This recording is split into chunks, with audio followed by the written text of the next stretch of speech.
Assalamualaikum warahmatullahi wabarakatuh. Selamat sore para pemirsa NUTV yang berbahagia. Hari ini bertepatan pada hari kelima bulan Ramadan dan malam ke-6 pada bulan Ramadan ini. Kami NUTV Senduro dalam 1 jam ke depan akan menemani waktu menunggu buka berpuasa Anda di rumah, dimanapun Anda berada, lewat program cerita dan obrolan seputar Ramadan yang kami kemas dengan Cendol Ramadan. Pada pertemuan yang perdana ini, kami akan membahas seputar pendalaman spiritual di bulan Ramadan. Telah bergabung bersama kami di sini Gus Anwar Sadat. Assalamualaikum Gus. Waalaikumsalam warahmatullahi wabarakatuh. Bagaimana sehat hari ini Gus? Alhamdulillah. Puasa lancar ya? Lancar. Terima kasih sudah berkenan hadir di podcast kami di program Cendol Ramadan. Saya lihat jadwal jenengan pada bulan puasa ini cukup padat. Alhamdulillah. Cukup padat. Kami lihat di jadwal safari Ramadan Budayu Talang saja. Oke. Hari ini kita akan membahas tentang bagaimana mendalami nilai spiritual Ramadan. Namun sebelum kita mulai, seperti biasa, kita mulai acara ini dengan pembacaan tawasul bi suratil Fatihah dengan harapan apa yang kita bahas pada hari ini bisa berguna bagi kita semua, bagi warga Nahdiyin, wabil khusus warga Nahdiyin di kawasan Senduro pada umumnya. Ala hadihin niyah wa ala kulli niyatin salihah wa ila hadratin nabiyil mustafa Muhammadin sallallahu alaihi wasallam wa ala alihi wa aswajihi wa dzurriyyatihi wa ahli baitil kiram yatin hadatil ulama syai'ulillahi lahumul fatihah. A'udzubillahi minasyaitonir rajim. Bismillahirrahmanirrahim. Alhamdulillahirabbil alamin arrahmanir rahim maliki yaumiddin. Iyyaka na'budu wa iyyaka nasta'in. Shiratal ladzina an'amta 'alaihim. Terima kasih. Selanjutnya, Gus, ini ada beberapa hal yang perlu kita bahas menurut sudut pandang agama tentunya, bagaimana kita mendalami nilai-nilai spiritual yang ada di bulan Ramadan. Karena sebagaimana yang kita ketahui bahwa Ramadan itu merupakan bulan yang penuh kemuliaan, bulan yang penuh keutamaan. Oleh karena itu kami mohon penjelasan pada panjenengan Gus, bagaimana cara kita untuk menghadapi bulan Ramadan ini. Monggo. Bismillahirrahmanirrahim. Assalamualaikum warahmatullahi wabarakatuh. Assalamualaikum warahmatullahi wabarakatuh. Kepada kaum muslimin muslimat rahimakumullah, para pemirsa NUTV Senduro yang dimuliakan Allah, dan juga terima kasih kepada Bapak Samsul selaku host pada sore hari ini. Alhamdulillah kita akan membahas tentang sesuatu yang sangat tinggi ini maknanya. Jadi membahas tentang nilai spiritual bulan Ramadan. Ini bukan hal yang remeh. Ini bukan hanya sekedar membahas bagaimana puasa itu sah atau tidaknya, tapi betul-betul lebih mendalam bagaimana tujuan Rasulullah diturunkan di bumi ini. Kita ketahui bahwa makna spiritual itu artinya makna kerohanian.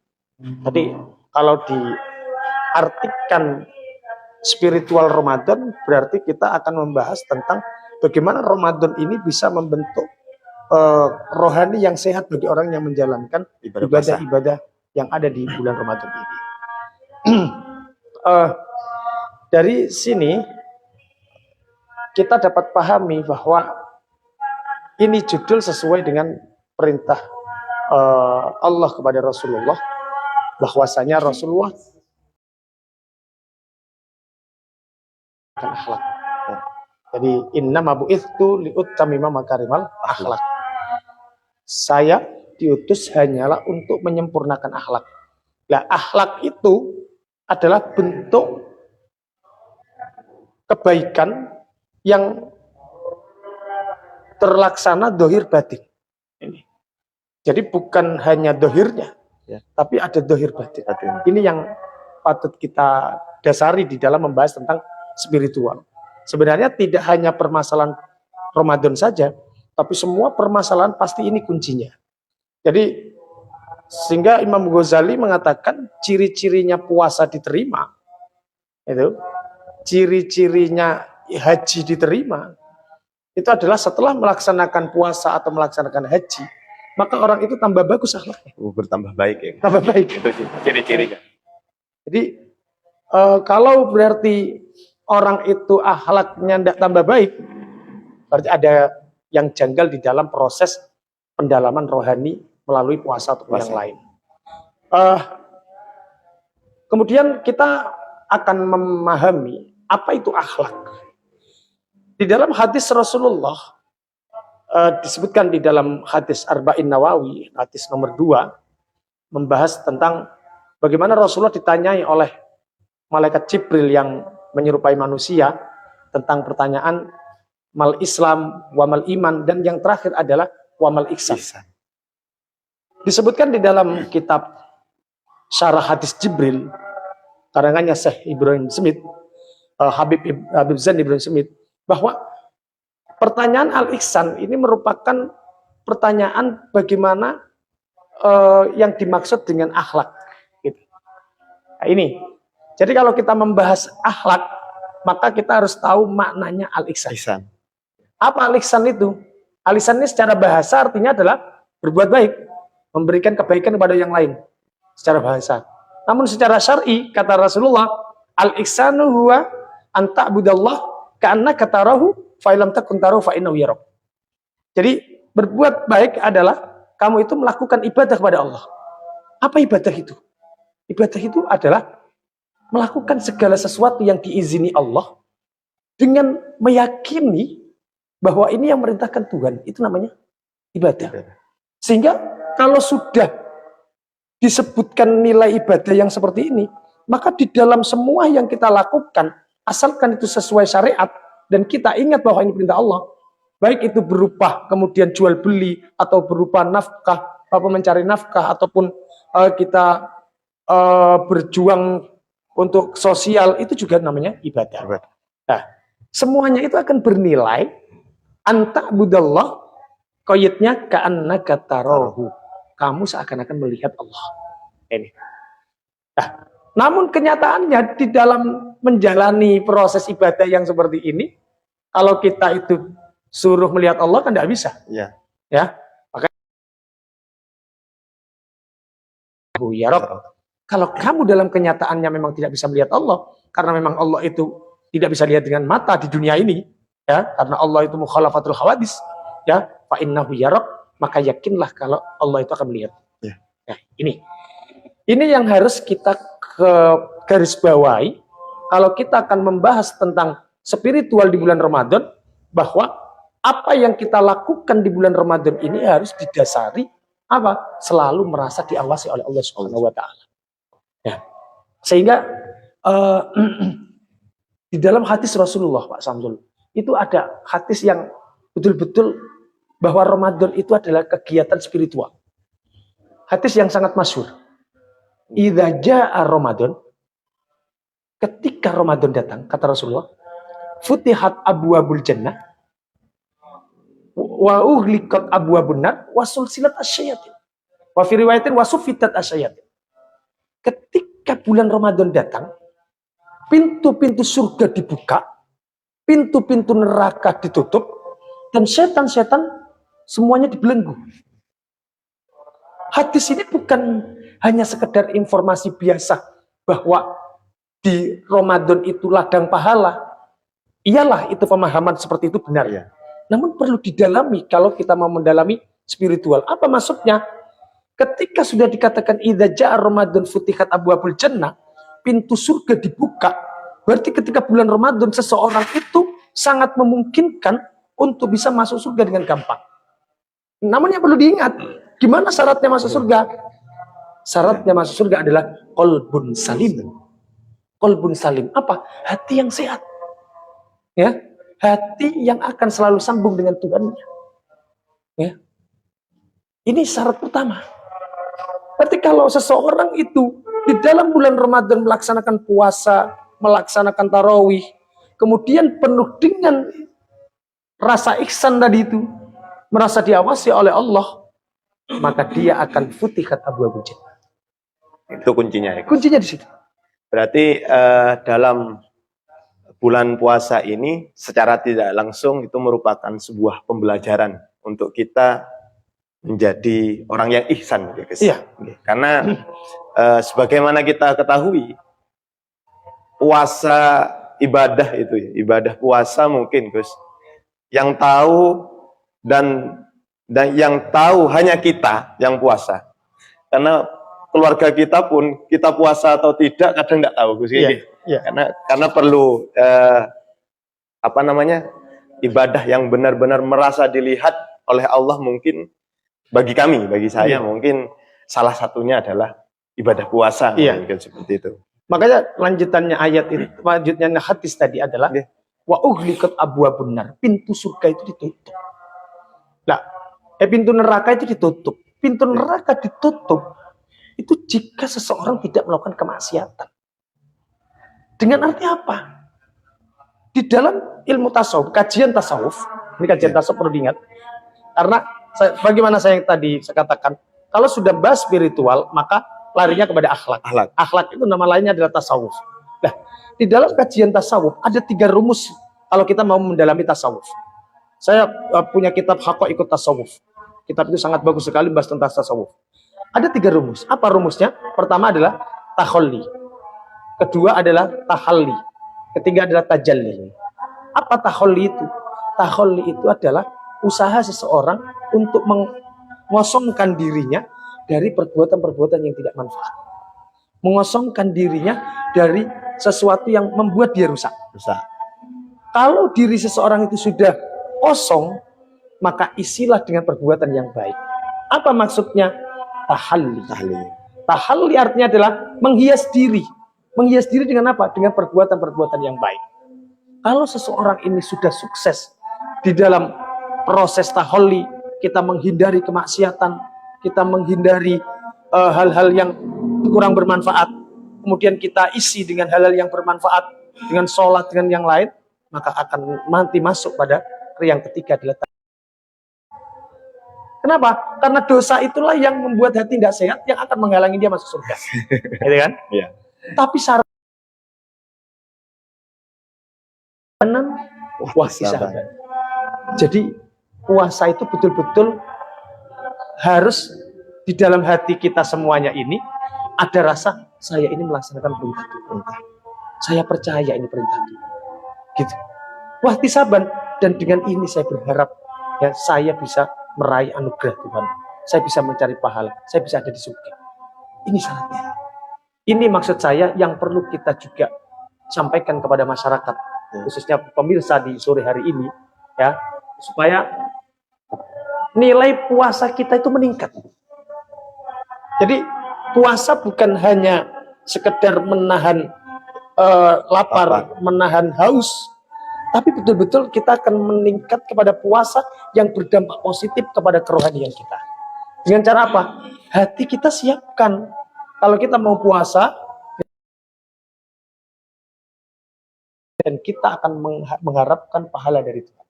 Makanya di dalam mazhab Syafi'i, aturan fikih ini saya menyinggung mazhab Syafi'i, niat itu harus dilakukan di malam hari, tiap malam hari. Tiap malam hari. Kalau sampai lupa, itu tidak sah puasa. Tidak sah. Saya itu mencari kenapa alasannya. Kalau alasan hadisnya jelas, hikmahnya apa dicari? Ternyata Imam Syafi'i menyampaikan karena orang yang lupa niat di malam hari menunjukkan dia tidak perhatian terhadap perintah Allah dalam puasa. Berarti apa? Dia tidak mempersiapkan diri kalau dia mau melaksanakan perintah Tuhan. Setidaknya maksudnya Pak Samsul, kalau orang tiap malam itu niat, mungkinlah inilah yang dimaksud dengan imanan wahtisaban. Gimana? Saya sangat tertarik dengan madhab Syafi'i. Oh gitu. Berarti intinya kalau sampai lupa itu seakan-akan ya tidak siap untuk menjalankan Nah, puasa ini seperti itu. Gitu. akan mengabaikan. Mengabaikan. Tapi kalau sudah niatnya di malam hari itu Nah. mungkin merasa menyambut puasa ini dengan hati yang siap. Ini yang perlu kita. Makanya saya ingat dawuhnya para ulama. Seseorang itu memang dianjurkan untuk bahagia dengan datangnya bulan Ramadan. Ini dawuhnya ulama. Ya. Tapi ada asar di dalam kerohanian kita, maka di situ harus didasari imanan wahtisaban. Maksudnya apa? Kita semuanya ini mau terawih betul-betul siapkan. Dia sekedar pokok berangkat terawih. Kalau sekedar gini maksudnya, kalau orang itu kadang-kadang sekedar pokok berangkat terawih, ini yang sering terjadi akhirnya, sering terjadi. Ya. Orang tuh terawih kadang-kadang sholatnya pingin cepet-cepet. Ini kadang-kadang. Pingin cepet-cepet itu akhirnya ngawur kadang-kadang sampai pada batas sesuatu yang tidak sah. Karena imanan wahtisabannya tidak terlalu dicantumkan. Ini. Kemudian kalau kita taraweh, kemudian kadang-kadang disembari dengan gurau-gurau. Contoh kadang-kadang di masyarakat itu kalau baca sholawat itu sambil teriak-teriak, ya bukan sekedar keras, tapi teriak atau oraan bahasanya. Ini kan karena tidak didasari dengan imanan wahtisaban. Coba dia mau berangkat terawih betul-betul, saya ini mau menghala Tuhan, pasti dia akan menyiapkan adab-adab di dalam melakukan sholat tarawih. Ini. Dan lebih parah lagi, zaman sekarang Mas Samsul, kalau orang itu tidak betul-betul cari pahala, saya tidak mengoreksi orang lain, mungkin saya sendiri. Ketika terawih kita selfie. Ya, banyak yang terjadi seperti kita itu. Selfie, kemudian kita pamerkan kepada sosmed. Akhirnya kita sampaikan, alhamdulillah telah terawih. Ya saya tetap khusnudon saja kepada orang-orang yang akan ini. Tapi khawatirnya itu justru selfie ini yang menjadikan sholat kita yang awalnya ikhlas menjadi riya, yang akhirnya amal riya yang awalnya ingin berdampak pahala, akhirnya dapat pahala. Makanya sering saya sampaikan kepada santri-santri saya, ayo kita belajar bersama-sama. Ya, di pondok saya Santri Asunnya 7 saya sampaikan, kalau mau terawih betul siapkan. Kita ini mau ibadah, bukan main-main. Ya, mau imanan wahtisaban. Kalau ini dilakukan persiapan yang betul, ya kemudian ingin cari pahala, maka asarnya adalah ghufira lahu ma taqaddama min dzambi. Apa maksudnya? Dosa itu kan kata Imam Ghazali, kalau menempel di hati itu seperti bercak hitam yang menempel pada cermin. Yang awalnya mata hati kita ini bening, bisa memantulkan semuanya, akhirnya tidak bisa. Ya, saya selalu sering ngajak santri, yang ngajak belajar bersama untuk mempraktekkan imanan wahtisaban. Makanya sampai ada syariat lagi Pak Samsul di dalam kitab fikih. Ini masyhur, tapi ini jarang yang menjalankan. Apa? Setelah maghrib itu ada kesunahan untuk mandi. Bahwa pertama tentang puasa Ramadan, malam hari setidaknya untuk mengatakan dia iman wahtisaban, maka jangan lupa niat. Jangan lupa niat. Ini. Nah, kalau perlu di dalam niatnya bukan hanya fardhon lillahi ta'ala, tapi perlu ditambahi bahwa ibtighaan mardotillah. Saya betul-betul mencari ridho Allah. Ini. Supaya apa? Ketika seseorang itu niatnya sudah dinyatakan di dalam hati, niat itulah yang akan mengingatkan kepada orang itu saat melaksanakan puasa, ketika umpamanya ada penggawean sing melengos yang bisa menghilangkan pahala puasa, dia akan kembali lagi. Oh, saya kan niatannya tidak seperti itu. Ini pentingnya niat. Yang kedua, tentang masalah tarawih. Untuk bisa menghasilkan nilai spiritual yang tinggi, maka harus imanan wahtisaban. Setidaknya dia harus betul-betul tata niatnya, adab-adabnya tarawih dan apa yang dia inginkan, dan apa saat tarawih dia tidak melakukan gurau-guruan. Dan bisanya disiapkan dengan mandi setelah maghrib itu. Terus ada satu yang lagi tentang masalah tadarus Quran. Ya. Rasulullah mengatakan syahrul Ramadan syahrul Quran. Bulan Ramadan adalah bulan Al-Quran. Saya pahami ini syahrul Ramadan, syahrul Quran ini gimana maksudnya. Kita teliti dari beberapa kitab-kitab hadis. Ternyata memang Rasulullah memberikan contoh. Ketika bulan Ramadan, beliau itu sangat sering tadarus dengan malaikat Jibril. Sangat sering. Lakukan tadarus. Bahkan yang saya alasannya adalah karena kalau dermawan itu berarti ingat Tuhan, orang yang membaca Al-Quran adalah orang yang berproses munajat sama Tuhan. Orang yang membaca Al-Quran berarti dia orang yang dekat sama Tuhan. Inilah yang akhirnya. Kemudian kata para ulama, Rasulullah ketika setelah membaca Al-Quran, setelah tadarus dengan malaikat Jibril, nilai ketakwaan di seperti itu. Itu yang akhirnya berdampak bahwa kedermawan Rasulullah sangat tinggi sekali sampai bahasanya di kitab. Dermawan Rasulullah mengalahkan kedermawanan angin yang kita hirup. Luar biasa. Saking dermawannya. Angin yang kita hirup itu kan tidak pernah minta bayaran. Ya, setiap detik kita hirup. Itu kalau sekarang orang nggak bisa bernafas 5 menit saja. Dari rambut ini ada yang menunjukkan. Jadi kita itu harus bisa mengartikan nilai spiritual dari apa-apa yang dilakukan oleh Rasulullah. Jadi itu termasuk menjadi ujian bagi kita kalau kita membaca Al-Quran tambah begitu. Jangan-jangan ada yang jadi masalah baca Quran kita. Apa kita tidak bisa menangkap nilai spiritual dari menjalankan film itu? Ini ada sebuah pertanyaan atau mungkin apa yang biasa terjadi di masyarakat kita. Mungkin karena kurangnya iman dan sabar mungkin ya. Di setiap hari, setiap malam Ramadan, setiap kita terawih, semakin bertambahnya malam. Jamaah itu sekarang mengalami kemajuan dalam tarawih. Itu kira-kira yang menjadi penyebab utamanya. Bismillahirrahmanirrahim. Jadi ini kapan hari kita sampaikan di dalam beberapa acara safari Ramadan. Memang nilai iman dan ihtisabannya ini tidak ada. Saya sampaikan tadi malam kita sampaikan tentang masalah Lailatul Qadar. Kalau seseorang itu betul-betul melakukan tarawih adalah untuk mencari pahala. Seharusnya semakin ke belakang Ramadan dia akan semakin di situ menunjukkan hadis kalau Rasulullah sudah masuk akhir Ramadan, 10 akhir Ramadan itu semangat dan bahkan Rasulullah syadda mizar apa? Nalani sarung ini ternyata saya cari apa maksudnya nalani sarung ini. Ternyata kata para ulama ada 2 tafsir. Pertama, syadda mizar ini diartikan itu menunjukkan sebagai kinayah bahwa semangatnya orang. Kalau orang mau lari kan biasanya dikulitis. Kalau satu cincin. Tapi yang sebagai ulama sampai syadda mizar maksudnya apa? Rasulullah meninggalkan hubungan suami istri. Tidak menggauli keluarga karena fokus untuk itu. Ini sebuah doa. Bahkan seharusnya di hadis itu disebutkan Rasulullah memberikan contoh wa'aiqodhu adla. Apa?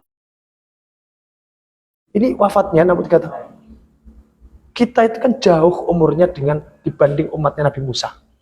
Umatnya Nabi Musa bisa 800 tahun. Ibadahnya berarti kan luar biasa. Kalau kita dilihat dari sisi hitungan tahunnya, pasti kita akan kalah dengan ibadahnya umat Nabi Musa. Tapi ternyata Allah Subhanahu wa taala itu adalah sangat sayang pada Nabi Muhammad dan juga umat-umatnya. Apa? Kita diberi kesempatan oleh Allah Subhanahu wa taala untuk bisa menyaingi apa yang dilakukan oleh Nabi Musa, umatnya Nabi Musa. Dengan cara apa? Dengan cara memanfaatkan Lailatul Qadar. Lailatul Qadar diterangkan di dalam Al-Quran khairum min alfi syahrin, lebih baik daripada 1000 bulan. Nah, 1000 bulan itu kalau dihitung, sudah saya hitung, itu sekitar 84 tahun. Berarti kalau kita mamanya terawih, terawih mulai awal sampai akhir, tidak bolong belas, berarti kan dipastikan ibadah kita pasti ada yang bertepatan dengan Lailatul Qadar. Lailatul Qadar. Nek gak bolong blas. Iya. Lalu pas bolong, kuatir sih pas bolong iku sing Lailatul Qadar. Pak ke Lailatul Qadarnya. Makanya khawatir itu. Jadi 84 tahun, kalau ini kita lakukan selama 10 tahun, semisal umpamanya Pak Samsul sekarang umur 30 semisal. Ya, umur 30. Jenengan mulai sekarang sampai umur 40, terawihnya selalu penuh, nggih. Sampai 40 berarti kan sudah 10 kali. 10 kali. Sudah 10 kali penuh berarti kan pasti ada yang bertepatan dengan Lailatul Qadar. Berarti 84 tahun kali 10. Sudah 840 tahun. Mengalahkan umatnya Nabi Musa hanya cukup dengan 10 tahun. 10 tahun. Cukup 10 tahun. Iya.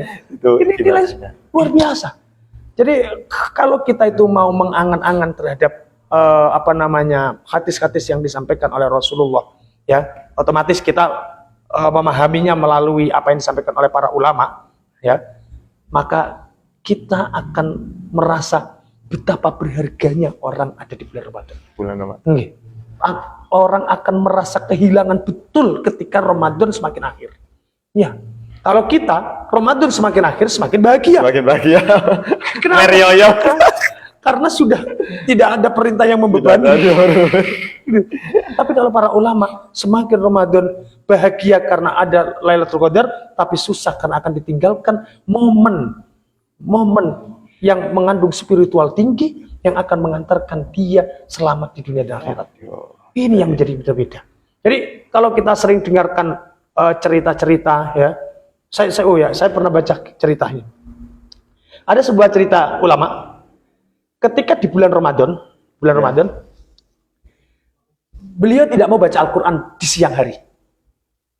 Di siang hari dia tidak mau baca Al-Quran, bacanya khusus di malam hari. Di malam hari. Kemudian ditanyai oleh salah seorang kiai, jenengan kok tidak mau baca Al-Quran di siang hari? Akhirnya kiai itu jawab, maaf ya, saya itu kalau baca Al-Quran di siang hari itu kenyang rasanya. Karena di antara faedahnya Al-Quran bisa mengenyangkan. Saya kenyang. Kalau sampai saya kemudian di siang hari merasa kenyang, berarti kan saya tidak bisa merasakan nikmatnya puasa. Ya. Ini kan luar biasa. Dengan arti apa? Betul-betul kiai ini ingin memperoleh nilai spiritual yang dihasilkan dari puasa. Apa? Dari lapar yang diperoleh ketika puasa, dia akan bisa merasakan, ya, jiwa sosial. Oh gini toh rasanya lapar, yang saya ini baru nggak makan mungkin sehari ini, bagaimana dengan fakir miskin, ya. Jadi ada nilai-nilai spiritual yang akan muncul. Ini luar biasa para ulama. Kalau kita kan enggak, kita inginnya puasa tapi kenyang. Lebih kenyang. Makanya kadang-kadang kita sebelum puasa kadang-kadang sahur ada sekarang kan obat-obat yang sekiranya tambah fit, tambah fit, vitamin gitu. Ya. Maksudnya, ayolah kita mencoba untuk mengartikan puasa ini bukan hanya sekedar formalitas, ya, melaksanakannya itu. Itu ada satu cerita. Ada cerita lagi tentang masalah taraweh. Dulu saya saat ada di Tarim, saya ada di Yaman. Saya sering berdiskusi dengan para santri dan ustadz-ustadz yang ada di Yaman sana. Bahkan saya juga menyaksikan sendiri. Di Tarim itu, tarawehnya antar masjid itu biasanya itu bergantian. Misal masjid desa ini, misal atau dusun ini jam 8. Nanti ada yang masjid satunya jam 9. Ada yang jam 10. Ada yang jam 11. Tidak bersamaan seperti di sini loh, Gus. Iya, ya ada yang bersamaan, tapi ada masjid tertentu yang sudah diinformasikan kalau ini jam sekian, jam sekian, jam sekian, jam sekian. Sampai jam 3 ada.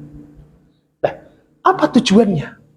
Ternyata tujuannya adalah bagi orang yang semangat ibadah, dia mungkin untuk bisa melaksanakan taraweh pindah dari satu masjid ke masjid yang lain. Dalam satu malam. Dalam satu malam.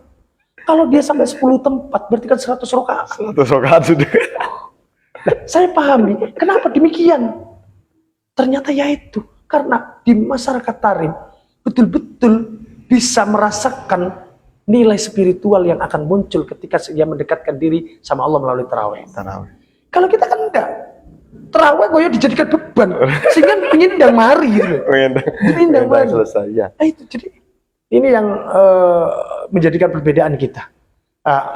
Kemudian, tapi saya selaku pengkaji fikih, santri yang suka mengkaji fikih, saya mempertanyakan, sempat saya diskusi dengan beberapa sana. Ini kok bisa? Padahal dalam madzhab Syafi'i itu aksaru tarawih itu jelas isruna rakaat.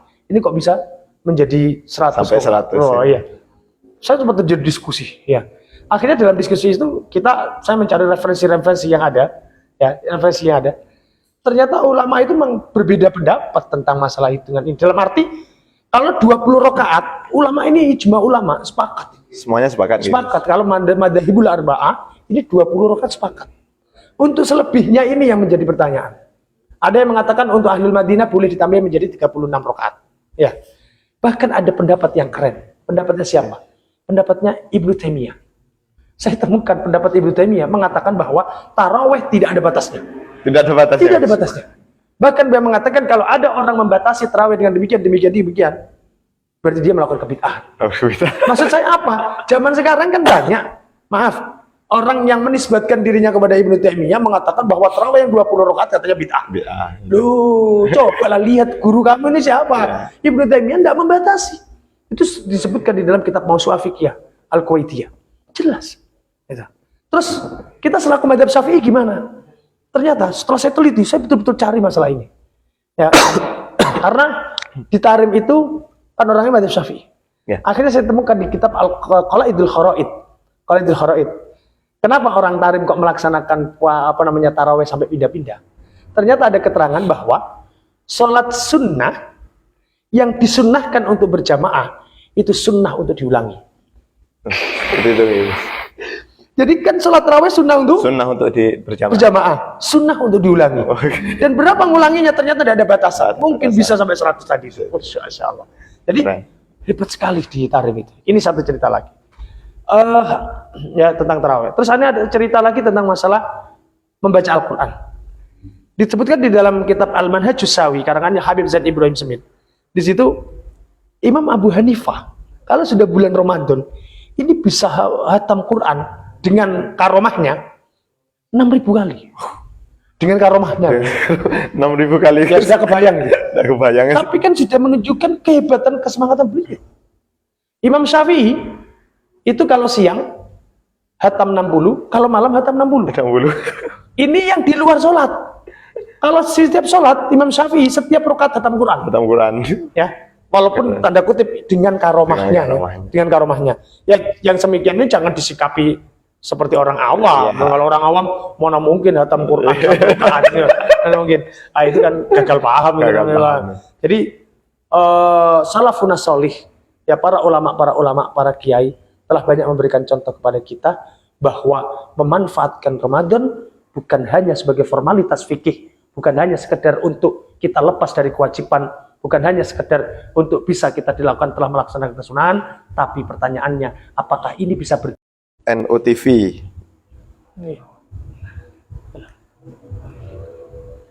Pertama pertanyaannya dari akun Facebook Hasanul Majidah. Ya, Hasanul Majidah. Masalah niat, bolehkah mengikuti madhab Maliki? Dalam kurung 1 kali niat untuk 1 bulan Ramadan. Sedangkan dalam ibadah lainnya lebih banyak mengikuti madhab Imam Syafi'i. Artinya ini masalah niat. 1 kali niat untuk 1 bulan Ramadan. Apakah boleh? Bismillahirrahmanirrahim. Memang di dalam masalah niat itu ada perbedaan pendapat ulama ya.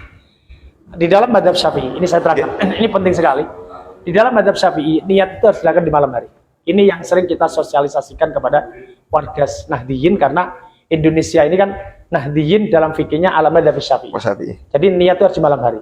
Kalau menurut madhab Maliki, niat puasa Ramadan itu boleh niat paketan. Paketan ya. Jadi niat paketan itu malam hari pertama saya niat puasa Ramadan penuh 1 bulan. 1 bulan. Ya, paketan itu. Sehingga hari-hari berikutnya ini sudah tidak wajib niat menurut madhab Maliki gitu. Kalau madhab Hanafi lebih ekstrim lagi. Niat itu tidak harus di malam hari. Pagi hari boleh. Boleh niat. Seandainya lupa. Walaupun puasa wajib. Wah, ini kalau madhab Hanafi. Jadi seandainya lupa di malam hari, pagi hari, waduh aku juga niat tadi. Akhirnya wis tak niati poso Ramadan. Tapi syaratnya gitu rumangan loh. Iya.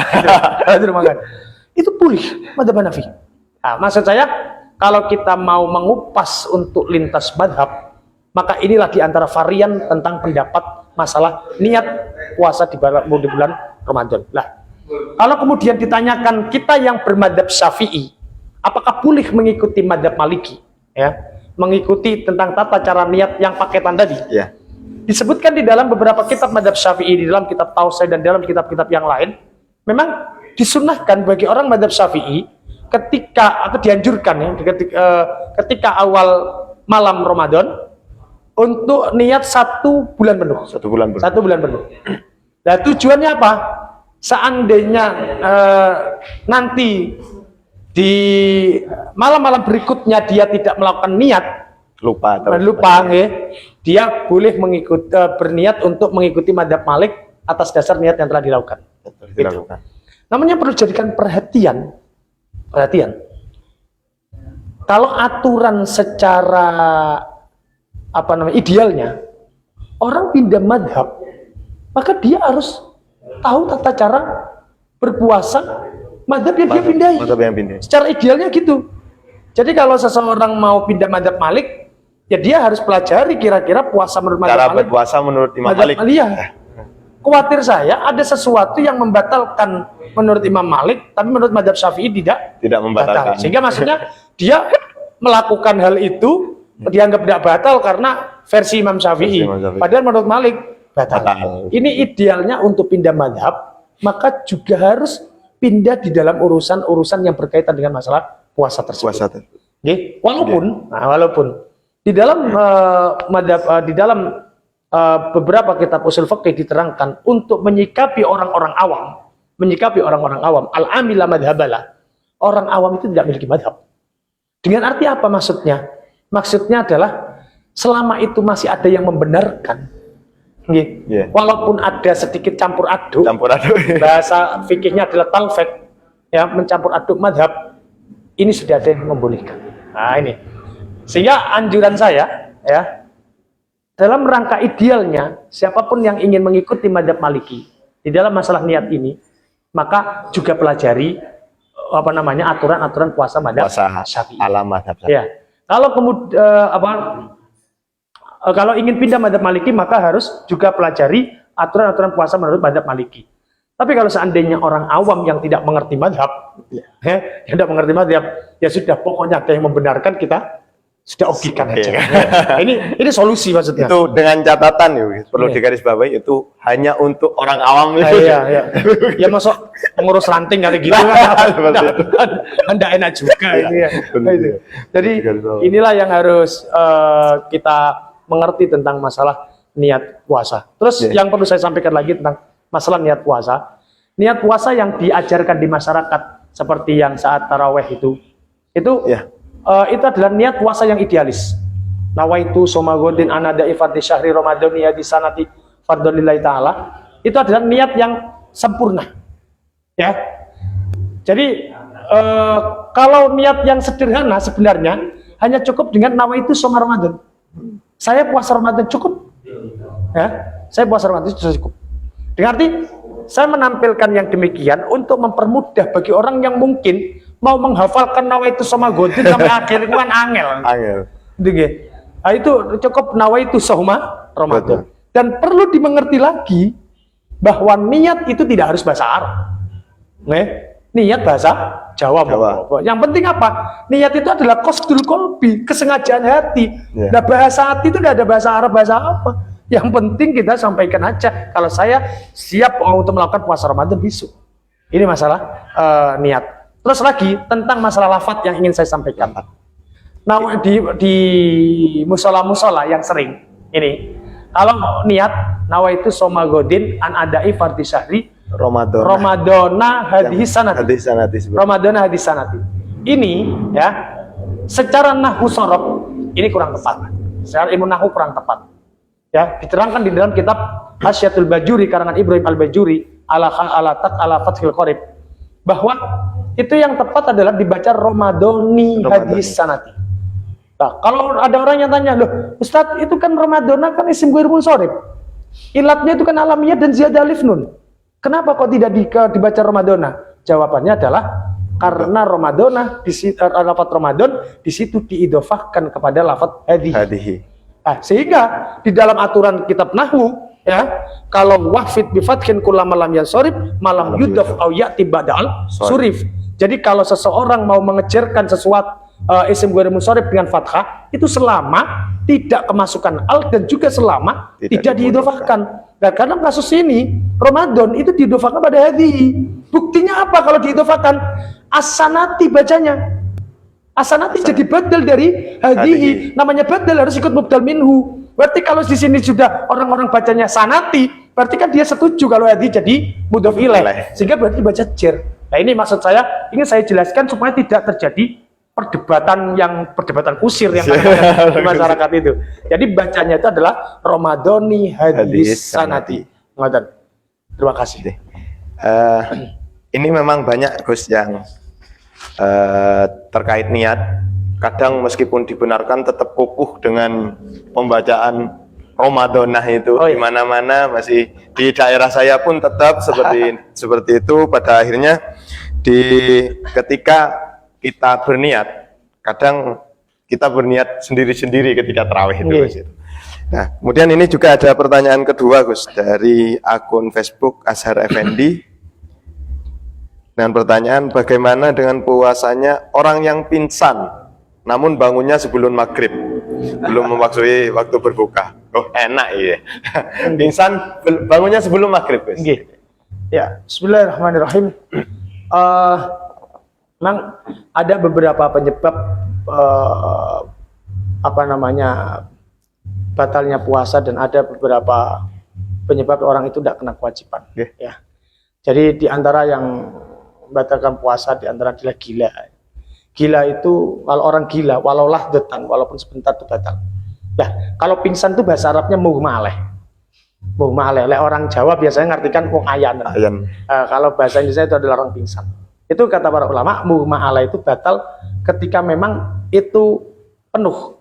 Kok pingsan penuh itu batal. Kalau pingsannya gak penuh itu gak batal. Berarti untuk kasus ini sebelum maghrib? Kalau sebelum maghrib tidak batal. Tidak batal. Ya. Jadi kalau pingsannya penuh baru batal. Jadi di antara yang membatalkan puasa gitu. Jadi kalau pingsannya sampai penuh baru. Kalau enggak batal. Enggak batal. Kalau gila beda lagi. Kalau gila walau lahdoh itu batal. Ya, jadi kalau hilang akalnya meskipun sebentar ya. Mungkin sebentar itu kalau gila. Tetap batal. Kalau tidur itu tidak batal.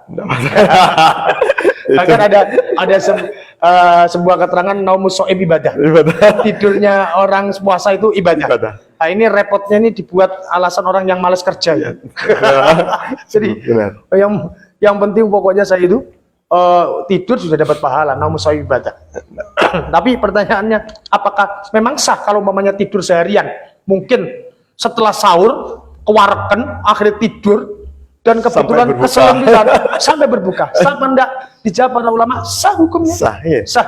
Karena orang tidur itu bukan zawalul akli, ya, tapi satrul akli. Jadi akalnya tidak hilang, tapi tertutup saja. Nah, tertutup. Beda antara hilang dengan itu tertutup. Tertutup. Sehingga yang perlu kita tekankan adalah ya betapa ruginya kalau seseorang itu puasa kok tidur tok. Tidur tok ya. Terus menambahi tentang masalah niat tadi itu, kalau umpamanya niatnya pakai bahasa Jawa sah. Terus kalau umpamanya yang keliru i'rab tadi itu sah apa enggak? Itu kata para kiai, para ustadz, ya enggak apa-apa kalau yang penting kan ada kesengajaan hati. Toh masyarakat itu juga ngerti yo, mudah-mudah pilih orang ngerti. Terus pokok nuduhno itu adalah ucapan yang menunjukkan kesengajaan sudah benar. Meskipun yang diucapkan adalah lafadz niat yang salah itu tadi, salah i'rab. Iya, jadi kan yang penting adalah niatnya. Nawaitu soma godin anade fardhi syahri Ramadan, itu kan orang itu ngerti ini. Kadang kan diselingi dengan bahasa Jawa. Terjemahnya bener. Ya, terjemahnya bener. Seperti itu. Itu berarti sah. Mungkin para pemirsa NU TV yang berbahagia, inilah perbincangan dan cerita dan obrolan seputar Ramadan yang kami kemas dalam program Cendol Ramadan di MWCNU Senduro. Untuk lebih khidmatnya acara, mungkin ada closing statement dari panjenengan. Bismillahirrahmanirrahim. Kaum muslimin muslimat rahimakumullah, para pemirsa TV Senduro.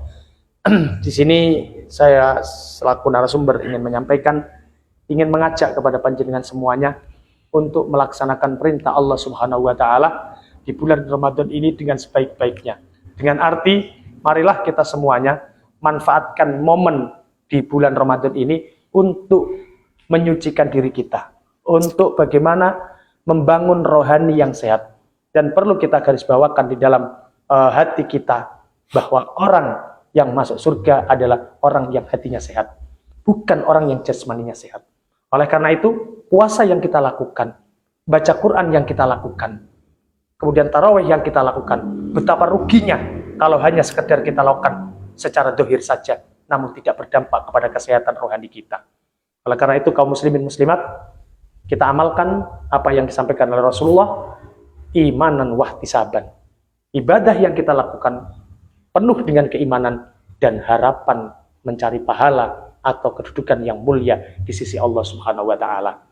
Oleh karena itu, saya berpesan kepada diri saya sendiri ya, dan juga kepada semua kaum muslimin, ayo ikuti langkah-langkah ulama.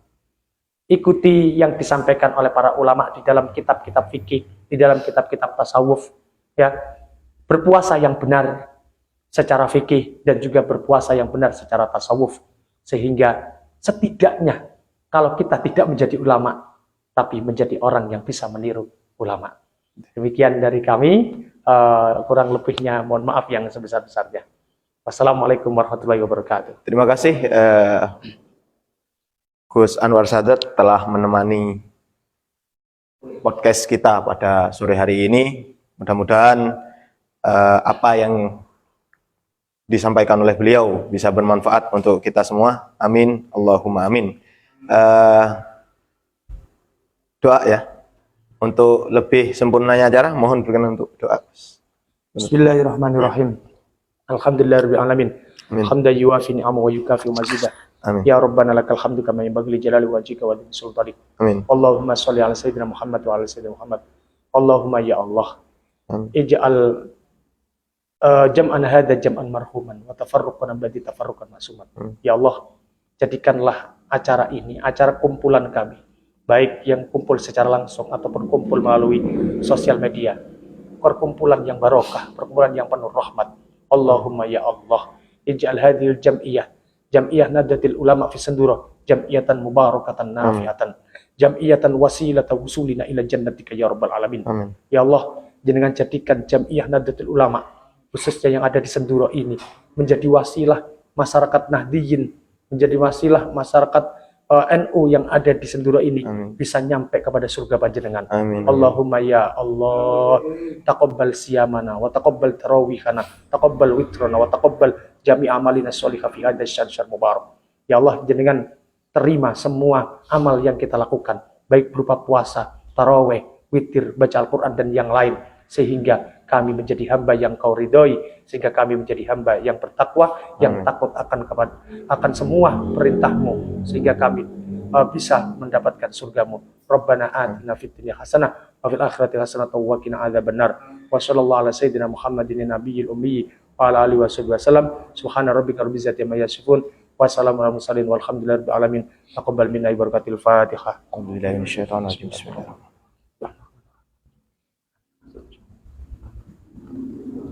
Demikian acara podcast cerita dan obrolan Ramadan pada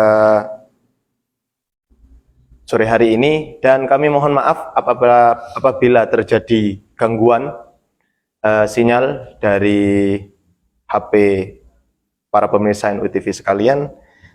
Kami akan memperbaiki di sesi-sesi berikutnya. Jangan lupa tonton terus dan simak terus acara Cendol Ramadan di minggu yang akan datang. Dari kami kurang lebihnya mohon maaf. Wallahul muwaffiq ila aqwamit thoriq. Assalamualaikum warahmatullahi wabarakatuh. Waalaikumsalam.